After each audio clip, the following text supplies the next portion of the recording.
press the bell icon on the YouTube app and never miss another update. Hello students. So last chapter that we completed was force and pressure. That was the 11th chapter. So let's go to the next chapter in the physics, that is 12th chapter in all our science. It is friction. So chapter number 12. Chapter number 12.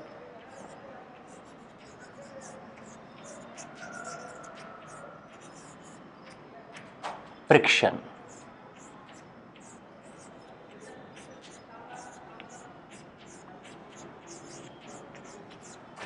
Part 1.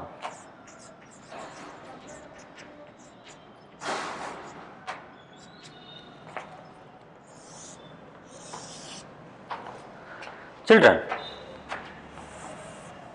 as you know the meaning of friction, in Kannada, what is that? It is Gharshane, right? Gharshane. So you must have observed so many instances or situations in your daily life. For example, a bus driver driving a bus, right? Bus driver driving a bus. Bus driver driving a bus applies brakes so that bus will get slow down, right? Bus will get slow down. Once the brakes are applied, the bus is going to slow down. It is going to slow down. ಏನಾಗುತ್ತೆ? ನಿಧಾನ ಆಗುತ್ತೆ. The bus is going to stop. It is going to slow down. Suppose the bus is moving at very fast rate. The driver is going to apply the brakes if anything comes into his path. Then when he applies the brakes, the bus is going to slow down. You know that. So bus slows down when the brakes are applied. Or when you are pedaling your bicycle, right? When you are pedaling your bicycle, when you apply brakes, the cycle is going to slow down. Cycle ಏನಾಗುತ್ತೆ? Slow down ಆಗುತ್ತೆ. Slow ಆಗುತ್ತೆ. Or else if there is a moving ball on a ground, say the ball is moving on a ground, on ground ಮೇಲೆ ball ಏನಾಗ್ತಿದೆ? Move ಆಗ್ತಿದೆ. After some time, right? After some time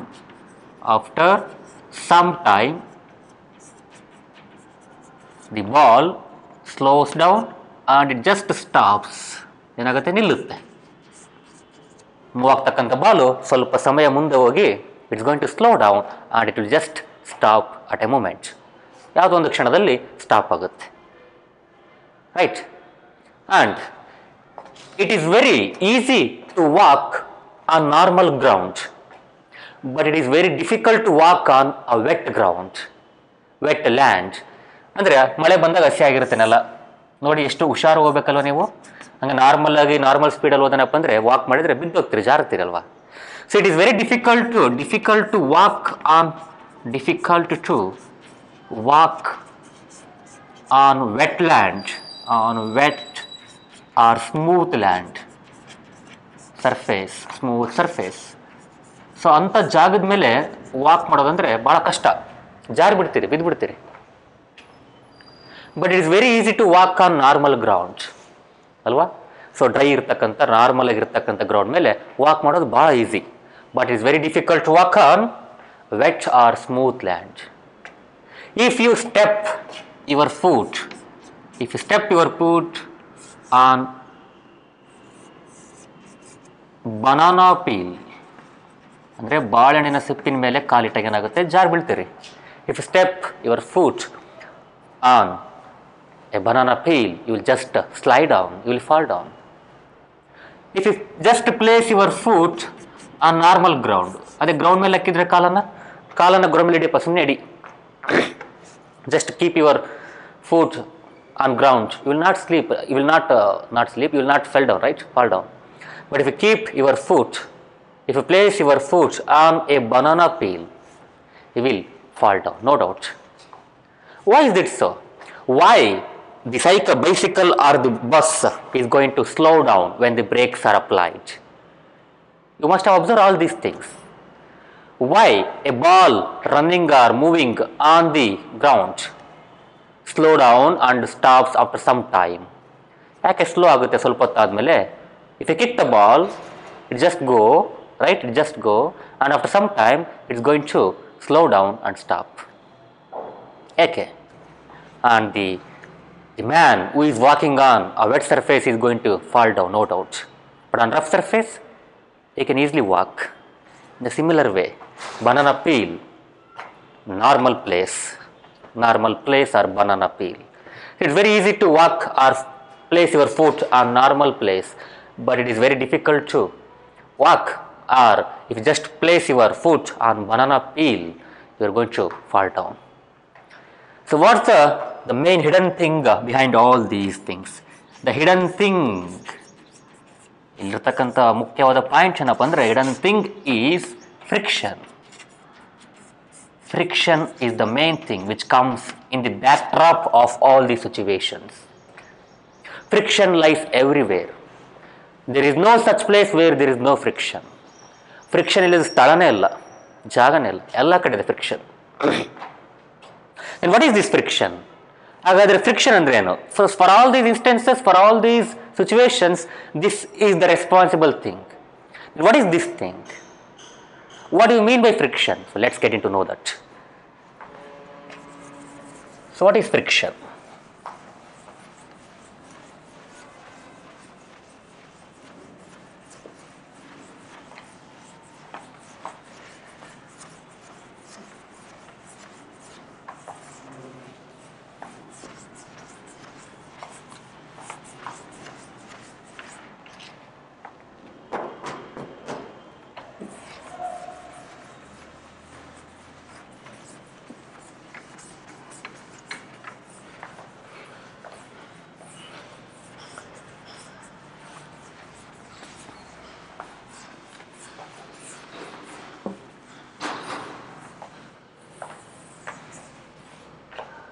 Right. And what is friction? So let's talk about the friction. We know that friction is a force, right? In the last chapter, we know that friction is a force, that is force of friction. So what is this force of friction? What is the force of friction andre? So to know this, let's get into an activity. Say there is a table. Say there is a table. One table is there. There is a table. On the table there is a book. There is a book. Right, table. On the table there is a book. Say you are pushing that book. You are just pushing the book. ಏನು ಮಾಡ್ತೀರಿ? ಬುಕ್ಕನ್ನು push ಮಾಡ್ತಿದ್ದೀರಿ. You just give a moderate push to the book. ಇಲ್ಲಿ table ಇದೆ, table ಇರತಕ್ಕಂಥ ಬುಕ್ಕನ್ನು ತಳ್ತೀನಿ ಅಷ್ಟೇ, simple ತಳ್ತೀನಿ. One small push ಕೊಡ್ತೀನಿ, right? So when you give the push to the book is going to cover a distance and it is going to stop, right? Book ಏನು ಬರುತ್ತೆ, ಸ್ವಲ್ಪ ಮುಂದಕ್ಕೆ ಹೋಗಿ ನಿಲ್ಲುತ್ತೆ. So the book is going to cover a distance, a small distance, and is going to stop. So book stops here, right? When you push the book on the table, the book goes some distance, then it stops. If you just push the book in the opposite direction, ಆ ಕಡೆ ತಳ್ಳಿದ್ರಲ್ವಾ, ಈಗ ಈ ಕಡೆ ತಳ್ಳಿ. Say the table, right? Table. So book was here. Say the book was here. So push the book in this direction, that is to the left. You push the book to the right. Now push the book to the left. Again it just covers some distance and it just comes into halt. Stop ಆಗುತ್ತೆ. ಹೌದಾ? So ಒಂದು ದೂರ ಬಂದು ಇಷ್ಟು ದೂರ ಬಂದು stop ಆಗುತ್ತೆ. ಅರ್ಥ ಆಗ್ತಿದೆನಾ? So when you give a push to the book on a table, it just covers a distance and it stops there. We know that from this point the book was in motion. Book was in some motion. Now the book stopped. Which means that if the book has to be stopped. There should be some force which is opposing the movement. ಒಂದು ball ಹೋಗ್ತಿದೆ, ಅದು stop ಮಾಡ್ಬೇಕಂದ್ರೆ ಒಂದು force ಹಾಕ್ಬೇಕು ಅದಕ್ಕೆ. Say there is a ball coming to you. If you want to stop the ball, you have to apply a force opposite to the motion of ball. Ball ಈ ಕಡೆ ಬಂದರೆ ಈ ಕಡೆ ಫೋರ್ಸ್ ಹಾಕ್ಬೇಕು ನೀವು, ಅವಾಗ ಸ್ಟಾಪ್ ಆಗುತ್ತೆ. ಇಲ್ಲ ಅಷ್ಟೇ, ಇಲ್ಲಿ ಬುಕ್ ಈ ಕಡೆ ಬರ್ತಾ ಇದೆ. The book is moving to the left because of your push. Because of your push the book is moving to the left. Right, book ಯಾವ ಕಡೆ ಬರ್ತಿದೆ? ಲೆಫ್ಟಿಗೆ ಬರ್ತಿದೆ. But it's going to stop ಆಗ್ತಿದೆ ಅಲ್ಲಿ. ಅಂದ್ರೇನು? ಇಲ್ಲಿ ಯಾವುದೋ ಒಂದು ಫೋರ್ಸ್ ಇರಬೇಕು ಸ್ಟಾಪ್ ಆಗ್ಲಿಕ್ಕಂದ್ರೆ. ಬುಕ್ ಒಂದು ಬಾಲ್ ಬರ್ತಿದೆ, ಸ್ಟಾಪ್ ಆಗಿ ಬಂದ್ರೆ you have to apply a force. Right, if there is a man running to you, you have to just hold him. ಅವ್ನು ಹಿಡಿಬೇಕು ಅವನ್ನ, ಅವಾಗ ಅವ್ನು ಸ್ಟಾಪ್ ಆಗ್ತಾನೆ. ಅಂದರೆ ಅವ್ನು ಬರ್ತಕ್ಕಂಥ ದಿಕ್ಕಿನ ವಿರುದ್ಧವಾಗಿ you have to work. You have to apply a force in opposite direction to the coming body. ಅದು ಯಾವ ಕಡೆ ಬರ್ತಿದೇನೋ ಆ ಕಡೆ ವಿರುದ್ಧವಾಗಿ ನಾವು ಹಾಕ್ಬೇಕು ಫೋರ್ಸನ್ನು, ಅವಾಗ ನಿಲ್ಲುತ್ತೆ. ಇಲ್ಲಿ ಬುಕ್ ನಿಂತಿದೆ ಅಂದ್ರೆ ಏನರ್ಥ? ಇಲ್ಲಿ ವಿರುದ್ಧವಾಗಿ ಒಂದು ಫೋರ್ಸ್ ಇದೆ ಅಂತ ಅರ್ಥ. Right, they should be some opposing force to the movement of this book. ಈ ಮೂಮೆಂಟ್ ಆಫ್ ಬುಕ್ಕಿಗೆ ಒಂದು ಆಪೋಸಿಂಗ್ ಫೋರ್ಸ್ ಇರಲೇಬೇಕು, ಹಾಗಾಗಿ ಬುಕ್ ನಿಂತಿದೆ. If there is no force opposing the movement, ಅಕಸ್ಮಾತ್ ಈ ಬುಕ್ಗೆ ಯಾವುದೇ ಒಂದು ಫೋರ್ಸ್ ಇಲ್ಲ ಅಂದಿದ್ರೆ, ನೀವು ಪುಷ್ ಮಾಡಿದಾಗ ಬುಕ್ ಬರ್ತಾ ಇದೆ, ಮೂವ್ ಆಗ್ತಿದೆ. If there is no force opposing that movement of book, ಆ ಬುಕ್ ನ ಮೂಮೆಂಟ್ ಅನ್ನ ಆಪೋಸ್ ಮಾಡುವ ಒಂದು ಫೋರ್ಸ್ ಇಲ್ಲ ಅಂದಿದ್ರೆ, this book should have travelled much distance, in fact forever. If there is no friction at all, the force is friction. You know that, right? That opposing force is none other than what? Friction. It is none other than what? Friction. FF, friction force. So friction is going to stop the book. Friction is going to act opposite to the moment of the book. That is, friction is going to oppose your force. This is your force. You push the book. That is your force. So friction comes into play and it opposes your force. It opposes the momentum of the book. It opposes the motion of the book.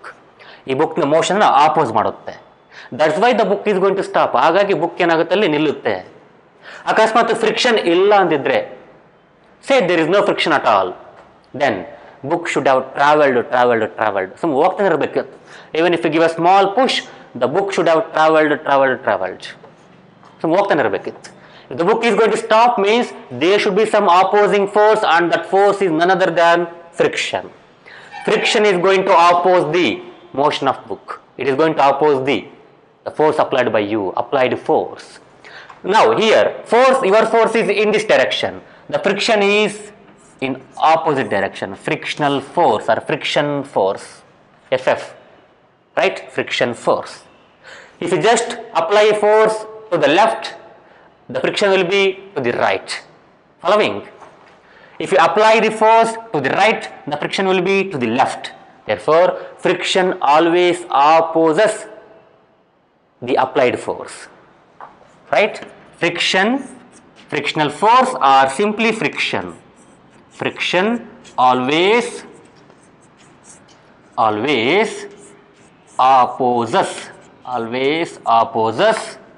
the applied force. ನೀವು ಹಾಕಿರ್ತಕ್ಕಂಥ ಫೋರ್ಸನ್ನು ಯಾವಾಗಲೂ ಅದು ಆಪೋಸ್ ಮಾಡುತ್ತೆ. It always opposes the applied force. Therefore, friction always opposes the applied force. ನೀವು ಹಾಕಿರ್ತಕ್ಕಂಥ ಫೋರ್ಸನ್ನು ಅದು ವಿರುದ್ಧ ಮಾಡುತ್ತೆ. Which one? The friction. Right? Now, is the friction same for all the objects? Say, here we have a book. So replace the book by a brick. Book ತೆಗೆದು ಇಟ್ಟಿಗೆ ಇಡ್ರಪ್ಪ, ಇಟ್ಟಿಗೆ push ಮಾಡಿ, same friction ಇರುತ್ತಾ? ಇಲ್ಲ. Book ತೆಗೆದು ಒಂದು ಚೀಲ ಇಡ್ರಿ, ಪುಷ್ ಮಾಡಿ, ಸೇಮ್ ಫ್ರಿಕ್ಷನ್ ಇರುತ್ತಾ? ಇಲ್ಲ. ಬುಕ್ ತೆಗೆದು ಈ ಬಾಟಲ್ ಇಡಿ, ಪುಷ್ ಮಾಡಿ, ಸೇಮ್ ಫ್ರಿಕ್ಷನ್ ಇರುತ್ತಾ? ಇಲ್ಲ. The friction is not going to same for all the objects, right? It's not going to same for all the same pair of objects. So ಇಲ್ಲಿರ್ತಕ್ಕಂಥ ಆಬ್ಜೆಕ್ಟ್ಸ್ಗಳು ಯಾವ ತಗೊಂಡ್ರು ಒಂದೇ ಥರ ಫ್ರಿಕ್ಷನ್ ಇರುತ್ತಾ? ಇಲ್ಲ. Friction will be different for different objects. Friction will be different for different objects. Now you must have asked me a question. So where does this friction act actually? It is just acting between the two surfaces. Say the book is on the table, right? This is the book. This is the table. The surface of the book and the surface of the table, they are in contact. They are in contact. There lies the friction. Illide friction. So here we have friction force. Illalla. Alliralla friction.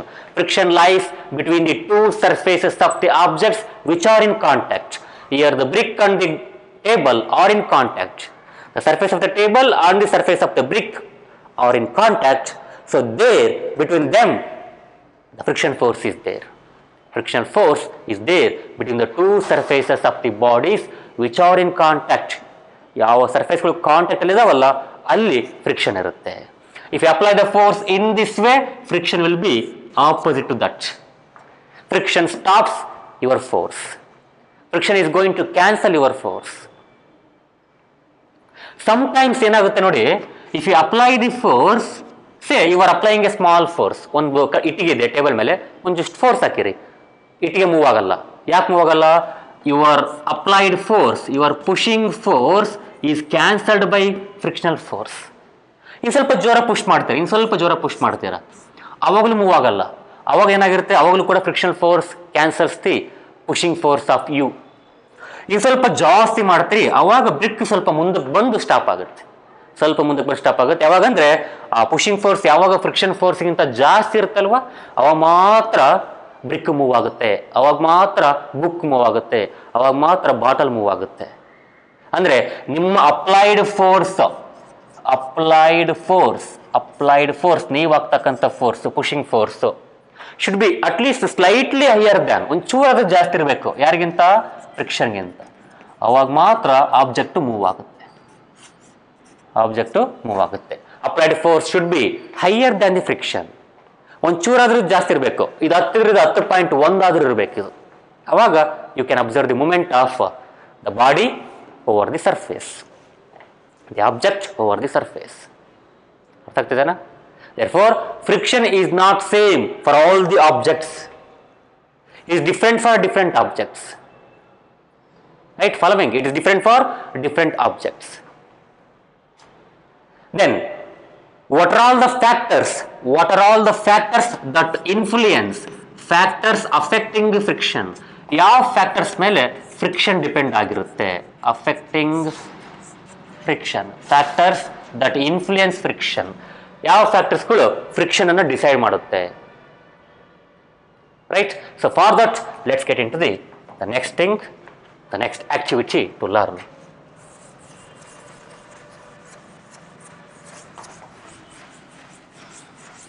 So factors affecting friction.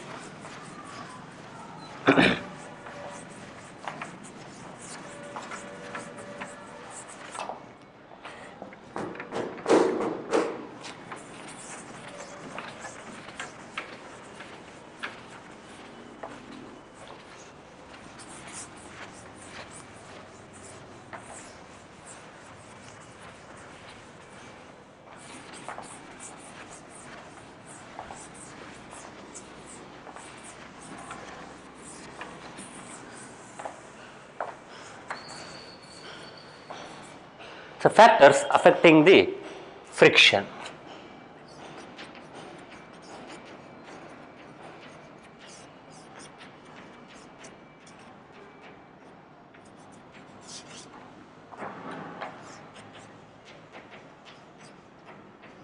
Affecting friction. ಇದಕ್ಕೊಂದು activity ಮಾಡೋಣ. Let's do an activity. To do that activity we need a spring balance. Spring balance ಬೇಕು. ಹಂಗಂದ್ರೆ ಅಂತ first ತಿಳ್ಕೋಬೇಕು. So let's know about spring balance. It's a device which is use to measure a force acting on an object. ಒಂದು object ಮೇಲೆ ಎಷ್ಟು force act ಆಗ್ತಾ ಇದೆ ಅನ್ನೋದನ್ನು ಮೆಜರ್ ಮಾಡಬೇಕಂದ್ರೆ we need a device. It is called as spring balance. ಏನದು? Spring balance. ಹೇಗಿರುತ್ತೆ ಅಂದರೆ ಅದು ಈ ಥರ.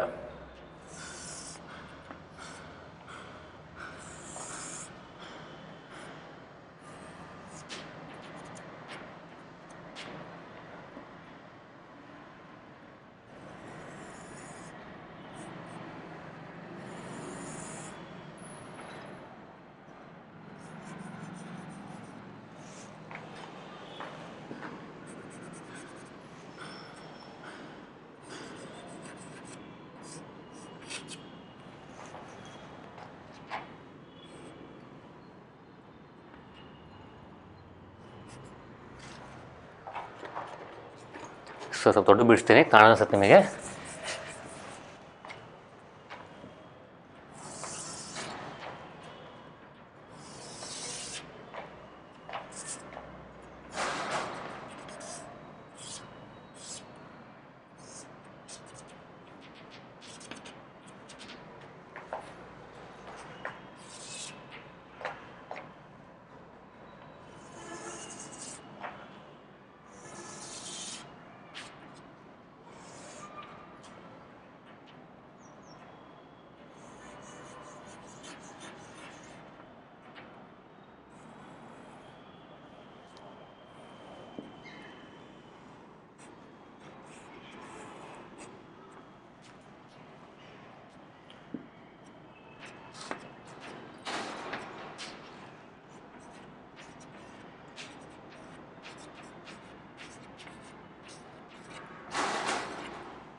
Right.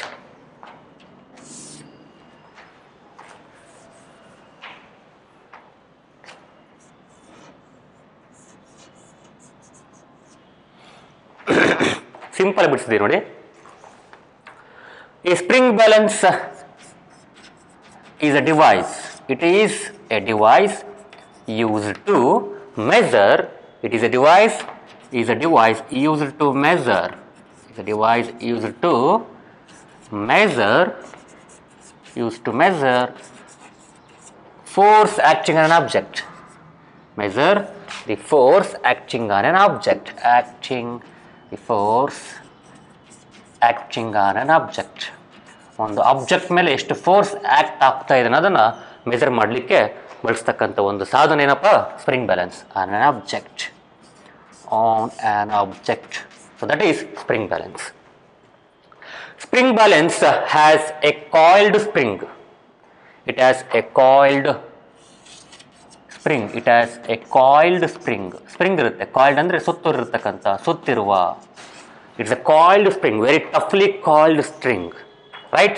Which is connected to a pointer. Which is connected to a pointer. ಇದೇನದು? Pointer.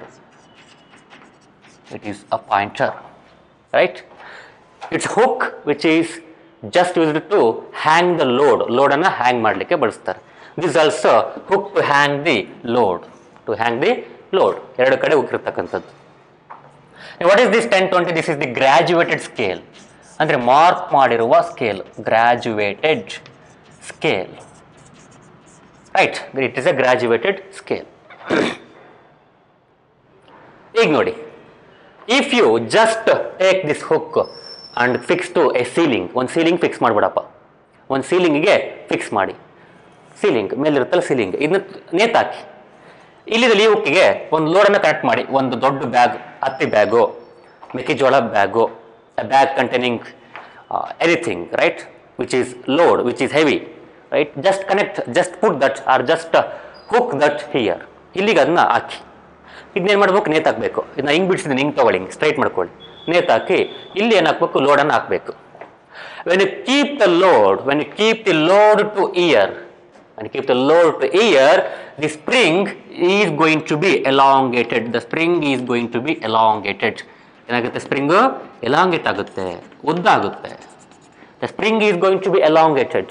ಯಾವಾಗ ಇಲ್ಲಿ ಲೋಡ್ ಹಾಕ್ತೀವೋ ಸ್ಪ್ರಿಂಗನ್ನು ಎಳ್ದಂಗೆ ಆಗುತ್ತೆ. We are going to exert a force or we are going to apply a force on the spring when you keep load year.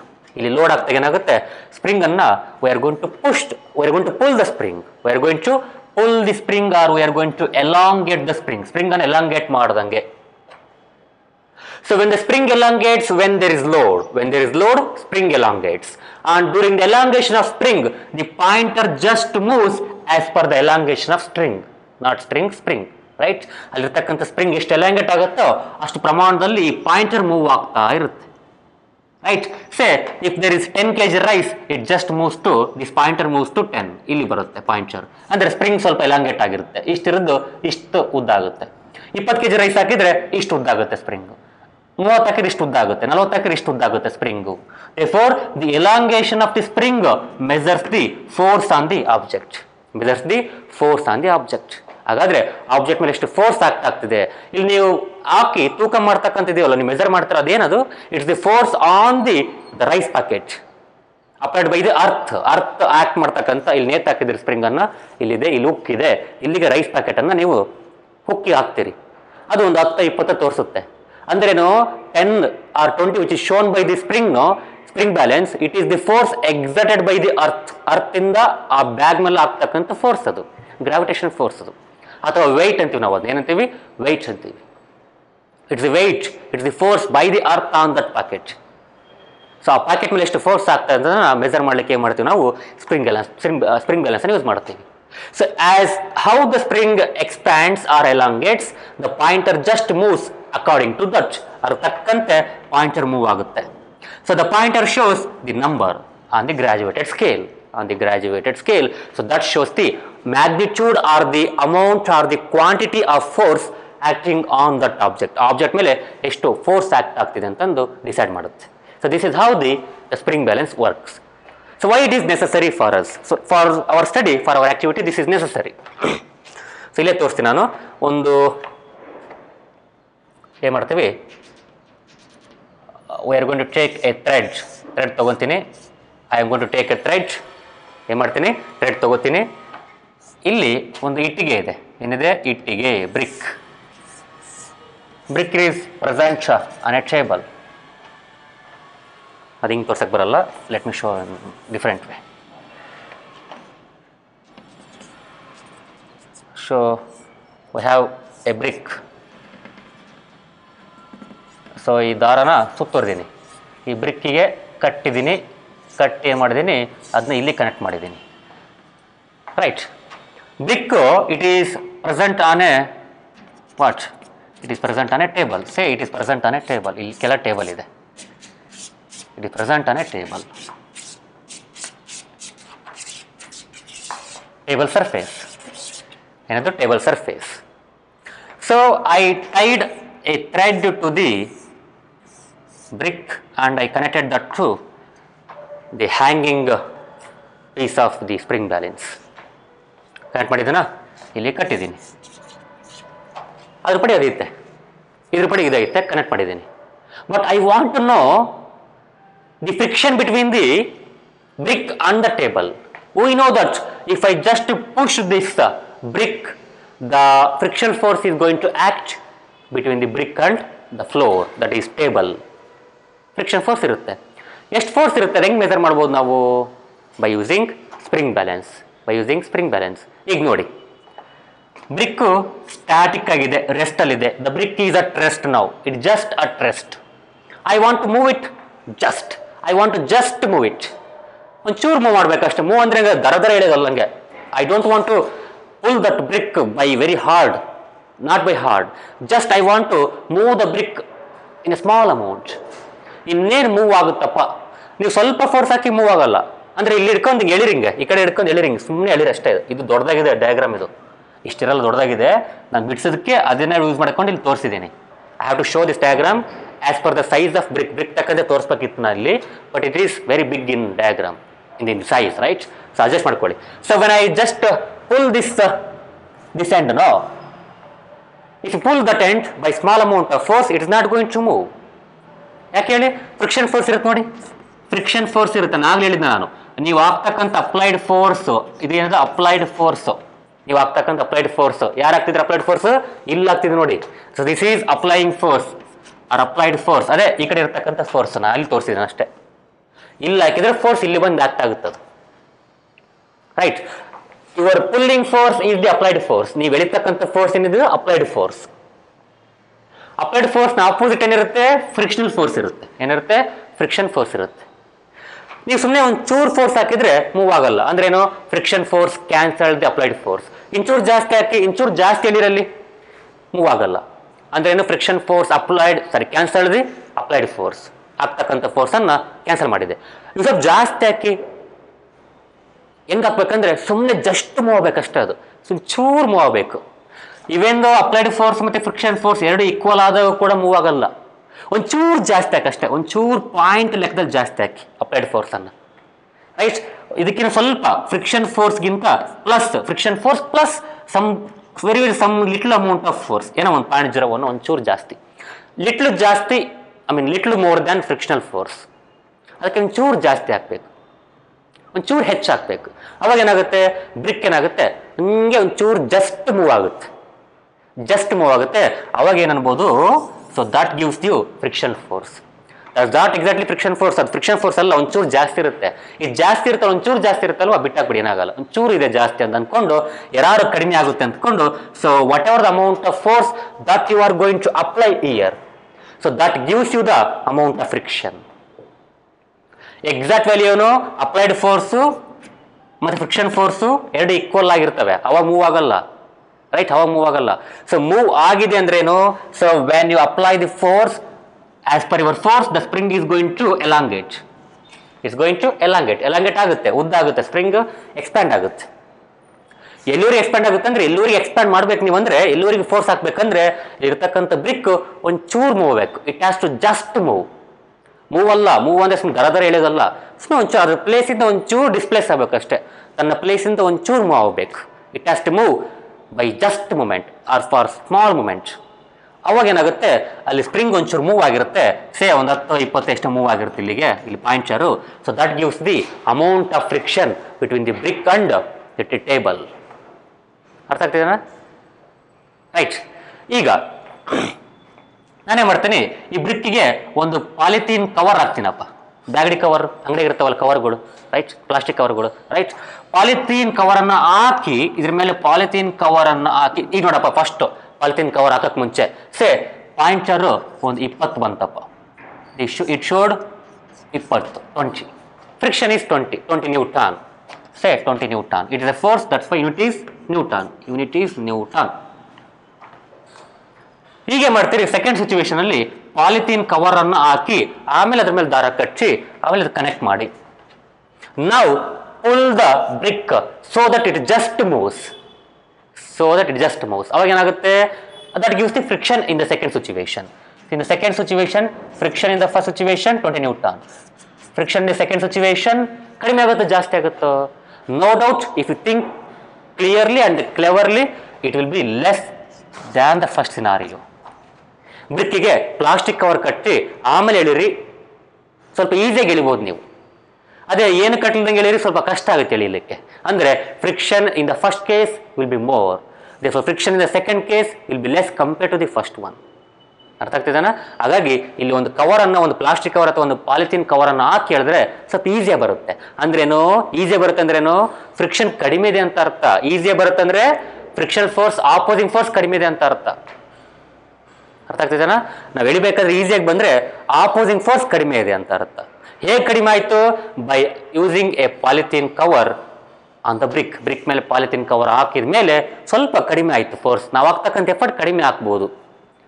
By using less effort we can just move the brick. ಅಂದ್ರೇನು, friction ಸ್ವಲ್ಪ ಕಡಿಮೆ ಆಗಿದೆ, ಆಪೋಸಿಂಗ್ force ಕಡಿಮೆ ಆಗಿದೆ. ಯಾಕೆ ಕಡಿಮೆ ಆಯಿತು?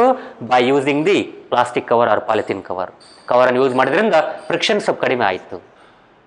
Therefore, friction depends on the surfaces, the nature of surfaces. Nature of surfaces, ಅಲ್ಲಿರ್ತಕ್ಕಂಥ ಸರ್ಫೇಸ್ಗಳಿದಾವಲ್ವಾ, nature of the two body surfaces, ಅಲ್ಲಿರ್ತಕ್ಕಂಥ ಬಾಡಿಗಳ ಸರ್ಫೇಸ್ ಮೇಲೆ ಡಿಪೆಂಡ್ ಆಗುತ್ತೆ.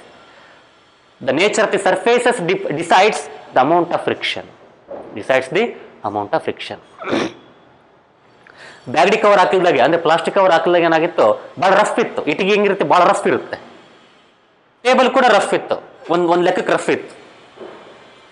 ಕವರ್ ಹಾಕಿದ್ರೆ ಏನಾಯ್ತು, ಇಟ್ಟಿಗೆಯಲ್ಲಿರ್ತಕ್ಕಂಥ ರಫ್ನೆಸ್ ಕಡಿಮೆ ಆಯಿತು. ಇಟ್ಟಿಗೆ ಸರ್ಫೇಸ್ ಇರ್ತವಲ್ಲ, ಬಿಲೋ ಸರ್ಫೇಸ್, ಅದ್ರ ಕೆಳಗಡೆ ಕವರ್ ಇದೆ. ಈಗ ಸೊ ಕವರ್ ಕಂಪೇರ್ ಮಾಡಿಕೊಂಡ್ರೆ ಇಟ್ಟಿಗೆಯಲ್ಲಿರ್ತಕ್ಕಂಥ ರಫ್ನೆಸ್ ಭಾಳ ಇರುತ್ತೆ. ಅದೇ ಕವರ್ ಮೇಲೆ ಇರ್ತಕ್ಕಂಥ ರಫ್ನೆಸ್ ಕಡಿಮೆ ಇರುತ್ತಲ್ವ. ಸೊ ಹಾಗಾಗಿ as the roughness increases, friction increases.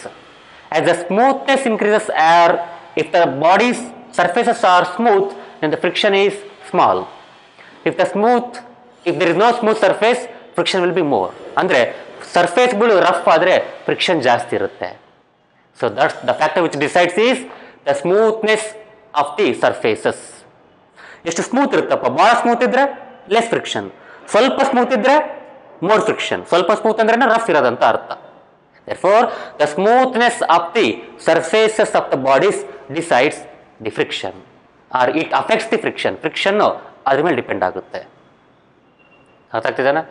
ಈಗ ಅದೇ ರೀತಿ ಕವರ್ ತೆಗಿರಿ, ಗನ್ನಿ ಬ್ಯಾಗ್ ಅಥವಾ ಜೂಟ್ ಬ್ಯಾಗ್ ಅಂದರೆ ಸೆಣಬಿನ ಬ್ಯಾಗ್ಗಳು, ಅದೇ ಗೋಣಿಚೀಲ ಅಂತಾರೆ ಗೊತ್ತಾ? ಗೋಣಿಚೀಲ ಸುತ್ತಿರಿ. ಗೋಣಿಚೀಲ ಅಂದ್ರೆ ದಪ್ಪ ಸುತ್ತದಲ್ಲ, ಒಂಚೂರು ತಗೊಂಡು ಆ ಇಟ್ಟಿಗೆ ಎಷ್ಟು ಬೇಕೋ ಅಷ್ಟು ಸುತ್ತಿ ಹಗ್ಗ ಕಟ್ಟಿ ದಾರ ಕಚ್ಚಿ ಎಳಿರಿ. ಈಗ ಬೇರೆ ವ್ಯಾಲ್ಯೂ ತೋರಿಸುತ್ತೆ. ಈಗ ಒಂದು ಬೇರೆ ವ್ಯಾಲ್ಯೂ ತೋರಿಸುತ್ತಪ್ಪ. Say it is going to show in third scenario say 22 newton. ಬೇರೆ ವ್ಯಾಲ್ಯೂ ತೋರಿಸುತ್ತೆ. ಫ್ರಿಕ್ಷನ್ ಇಲ್ಲಿ ಡಿಫ್ರೆಂಟ್ ಆಗುತ್ತೆ. ಇಲ್ಲಿ friction is different for different pair of surfaces. ಅರ್ಥ ಆಗ್ತಿದೆನಾ? It is different for different pair of surfaces. ಇಲ್ಲಿ pair of surface ಯಾವ್ದಾಗಿತ್ತು ಮುಂಚೆ ಸಿಚುವೇಶನ್ಲಿ? The brick surface and the table surface. Brick surface and the table surface. Second ಅಲ್ಲಿ ಏನಾಗಿತ್ತು? BRIC ಇರ್ಬೋದು, ನಾವು ಎಳಿತಿರೋದು ಬ್ರಿಕ್ ಆಗಿರ್ಬೋದು, ಬಟ್ ಅದ್ರ ಕೆಳಗಿರ್ತಕ್ಕಂಥದ್ದೇನು? ಪಾಲಿಥಿನ್ ಬ್ಯಾಗ್ ಅಥವಾ plastic cover. So the surfaces are what? Plastic cover and the table. ಅಲ್ಲಿ different pair ಆಯ್ತು, ಜೋಡಿ ಬೇರೆ ಆಯ್ತು. ಅಲ್ಲಿ ಥರ್ಡ್ ಆಗಿ ಏನಾಯ್ತು? Jute bag. Surface is what? Jute bag ಅಥವಾ ಸೆಣಬಿನ ಬ್ಯಾಗ್ ಮತ್ತು the table. So that's the different pair of surfaces. So for different pair of surfaces, there will be different amount of friction. If the two surfaces are very rough, more the friction. If they are smooth, less the friction. It depends on the nature of the surfaces. It depends on the smoothness of the surfaces which are in contact. ಯಾವುಗಳು contact ಇದಾವಲ್ಲ ಅಲ್ಲಿ ಅವುಗಳ smoothness ಮೇಲೆ depend ಆಗುತ್ತೆ, ಅವುಗಳ nature ಮೇಲೆ depend ಆಗುತ್ತೆ. ಏನು? friction. So this is what I am going to tell about the factors affecting the friction. Now, to understand the same thing, let's do one more activity.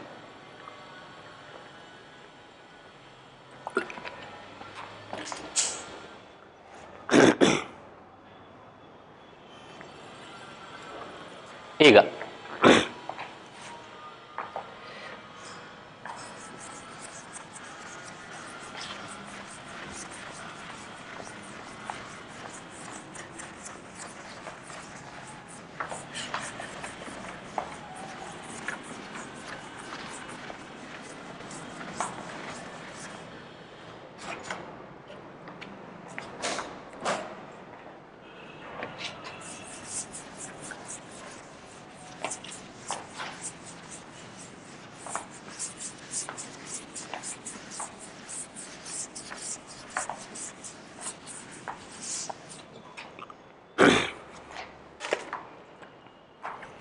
Right, ಈಗ ಒಂದು smooth surface ಇದೆಯಪ್ಪ. ಏನೋ smooth surface ಇದೆ. ಇಲ್ಲಿ ಒಂದು wooden plane ತೊಗೊತೀನಿ, wooden plane. ಇದಕ್ಕೊಂದು support ಆಗಿಡ್ತೀನಿ, ಏನೋ ಇಟ್ಟಿಗೆನೋ ಬುಕ್ಸೇ ಇಡ್ತೀನಿ. Right, I just mark a point on the slope on that inclined plane. ಒಂದು ಪಾಯಿಂಟನ್ನು ಮಾರ್ಕ್ ಮಾಡ್ಕೋತೀನಿ. I take a cell, pencil cell ಅಂತಾರೆ, ಅಥವಾ ನಿಮ್ಮ ಈ ಬ್ಯಾಟ್ರಿಲಿ ಇರ್ತಕ್ಕಂಥ ಸೆಲ್ ಇರ್ತಾವೆ ಗೊತ್ತಾ, ರೌಂಡ್ ಇರ್ತಾವಲ್ಲ, ಸಿಲಿಂಡ್ರಿಕಲ್ ಇರ್ತಾವಲ್ಲ, ಆ ಸೆಲ್ ತೊಗೊಳ್ಳಿ. ಉಲ್ಡ್ ಬಿಡಿ, ಜಸ್ಟ್ ರೋಲ್ ದಟ್ ಸೆಲ್. ಇಲ್ಲಿಂದ ಸೆಲ್ಲನ್ನು ಬಿಡಿ. ಸೆಲ್ಲನ್ನು ಈ ಥರ ಇರುತ್ತಲ್ವ, ಸೊ ಅದನ್ನು ತೋರ್ಸೋಕ್ಕಾಗ್ತಿಲ್ಲ ನನಗೆ ಡಯಾಗ್ರಾಮಲ್ಲಿ. ಈ ಥರ ಸೆಲ್ಲು ಅದು ಮೂವ್ ಆಗುತ್ತಲ್ವ, ಉಲ್ಡ್ ಬರುತ್ತೆ. It's going to fall down, it's going to roll down. So ಅವಾಗ ಏನಾಗುತ್ತೆ, ಸೆಲ್ಲು ಓಡ್ತಾ ಏನಾಗುತ್ತೆ, ಸೊ ಬಂದು ಹಿಂಗೆ ಏನಾಗುತ್ತೆ, ಇಲ್ಲಿ ಬಂದು ಎಷ್ಟೋ ಒಂದು ದೂರಕ್ಕೆ ಬಂದು ನಿಲ್ಲುತ್ತೆ. ಸೊ ಇಲ್ಲಿ ಬಂದು ನಿಲ್ಲುತ್ತಪ್ಪ ಸೆಲ್. ಇಮ್ಯಾಜಿನ್ ಮಾಡ್ಕೊಳ್ಳಿ ಅಷ್ಟೇ ಡಯಾಗ್ರಾಮನ್ನು. ಒಂದು ಸೆಲ್ ತೊಗೋತೀರಿ, ಸೆಲ್ ಗೊತ್ತಲ್ಲ, ಬ್ಯಾಟ್ರಿಗೆ ಇರ್ತಾವೆ ಸೆಲ್ಗಳು, ಅದು ಇಲ್ಲಿಂದ ಉಲ್ಡ್ ಬಿಡಿ ಅಷ್ಟೇ, ಇಲ್ಲಿ ಬಂದು ನಿಲ್ಲುತ್ತೆ. It covers some distance and it just stops after some distance. Right, ಈಗ ಮಾಡ್ತೀರಿ ಸೆಕೆಂಡ್ ಸಿನಾರಿಯೋದಲ್ಲಿ ಅದೇ ಸರ್ಫೇಸ್ ಮೇಲೆ ಒಂದು ಬಟ್ಟೆ ಹಾಕಿ, ಒಂದು cloth hockey, place A cloth over that surface, over that smooth surface. ಇಲ್ಲಿ ಏನಿದೆ ಸ್ಮೂತ್ ಸರ್ಫೇಸ್. ಈಗ ಅದೇ ಮಾರ್ಕಿಂದ ಅಷ್ಟೇ ಹೈಟಿಂದನೇ ಬಿಡಿ, ಸೊ ಈ ಹೈಟಿಂದ ಬಿಡಿ. ಏನು ಬರುತ್ತೆ, ಒಂಚೂರು ಕಡಿಮೆ ದೂರ ಟ್ರಾವೆಲ್ ಆಗುತ್ತೆ. It's going to stop, it's going to cover less distance if you keep a cloth. ಅದೇ ರೀತಿ ಮರಳು ಹಾಕಿ, a layer of sand, keep a layer of sand or put a layer of sand on that surface. Now leave the cell, it comes to even less distance. ಇಂಚೂರು ಕಡಿಮೆ ಆಗುತ್ತೆ, ಅವಾಗ ಇಂಚೂರು ಕಡಿಮೆ ಆಗುತ್ತೆ. Which means that see Which are the surfaces are in contact? What are the surfaces are in contact? The cell surface and the smooth surface of this table. ಹೌದಾ? ಇಲ್ಲಿ ನೀವು smooth surface of table, smooth surface of table, ಇನ್ನೊಂದು cell surface. Cell ಮತ್ತು ಆ table ತಾನೇ ಇರೋದು contact ಅಲ್ಲಿ, ಹಾಗಾಗಿ ಸೆಲ್ ಸರ್ಫೇಸ್ ಮತ್ತು ಸ್ಮೂತ್ ಸರ್ಫೇಸ್ ಆಫ್ ಟೇಬಲ್ ಇಲ್ಲಿರ್ತಕ್ಕಂಥ ಪೇರ್ ಆಫ್ ಸರ್ಫೇಸಸ್ ಒಂದಿಷ್ಟು ದೂರ ಬಂದಿದೆ. ಹೌದಾ? ಈಗ ಅದ್ರ ಮೇಲೆ ಹಾಕಿದೀವಿ, ಬಟ್ಟೆ ಹಾಕಿದೀವಿ, cloth, we kept a cloth, a piece of cloth on that table. ಈಗ ಯಾವ ಸರ್ಫೇಸ್ ಕಾಂಟ್ಯಾಕ್ಟ್ ಅಲ್ಲಿ ಇದಾವೆ?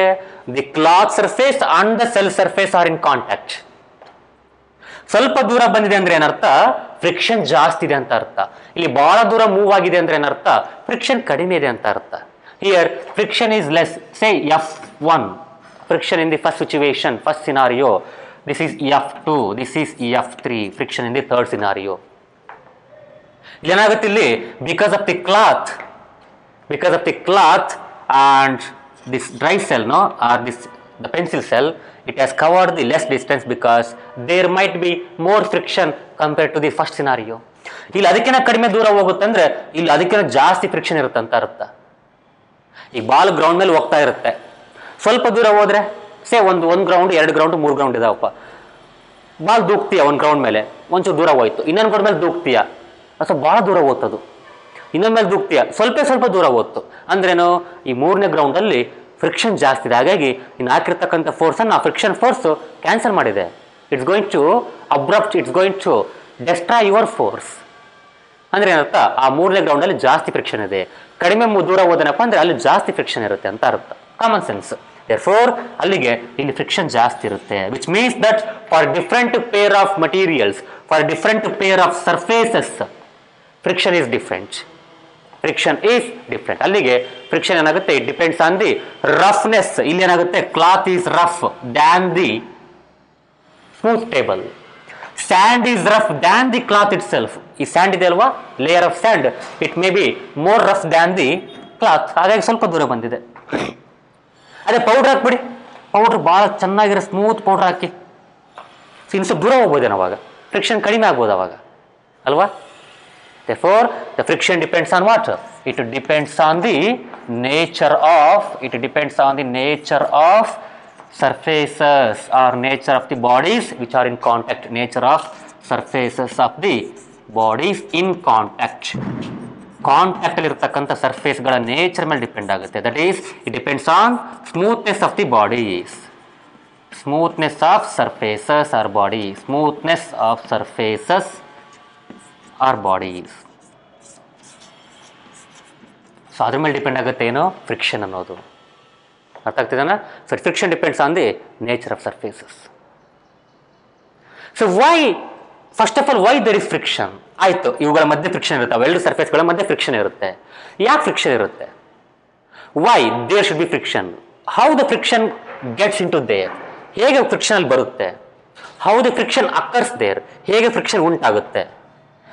ಈ ಸೆಲ್ಲು ಮತ್ತೆ ಈ ಕ್ಲಾತ್ ಮಧ್ಯೆ ಯಾಕೆ ಫ್ರಿಕ್ಷನ್ ಇರುತ್ತೆ, ಅಥವಾ ಟೇಬಲ್ ಮಧ್ಯೆ ಯಾಕೆ ಫ್ರಿಕ್ಷನ್ ಇರುತ್ತೆ? ಫಸ್ಟ್ ಆಫ್ ಆಲ್ ಅಲ್ಲಿ ಯಾಕೆ ಫ್ರಿಕ್ಷನ್ ಬರುತ್ತೆ?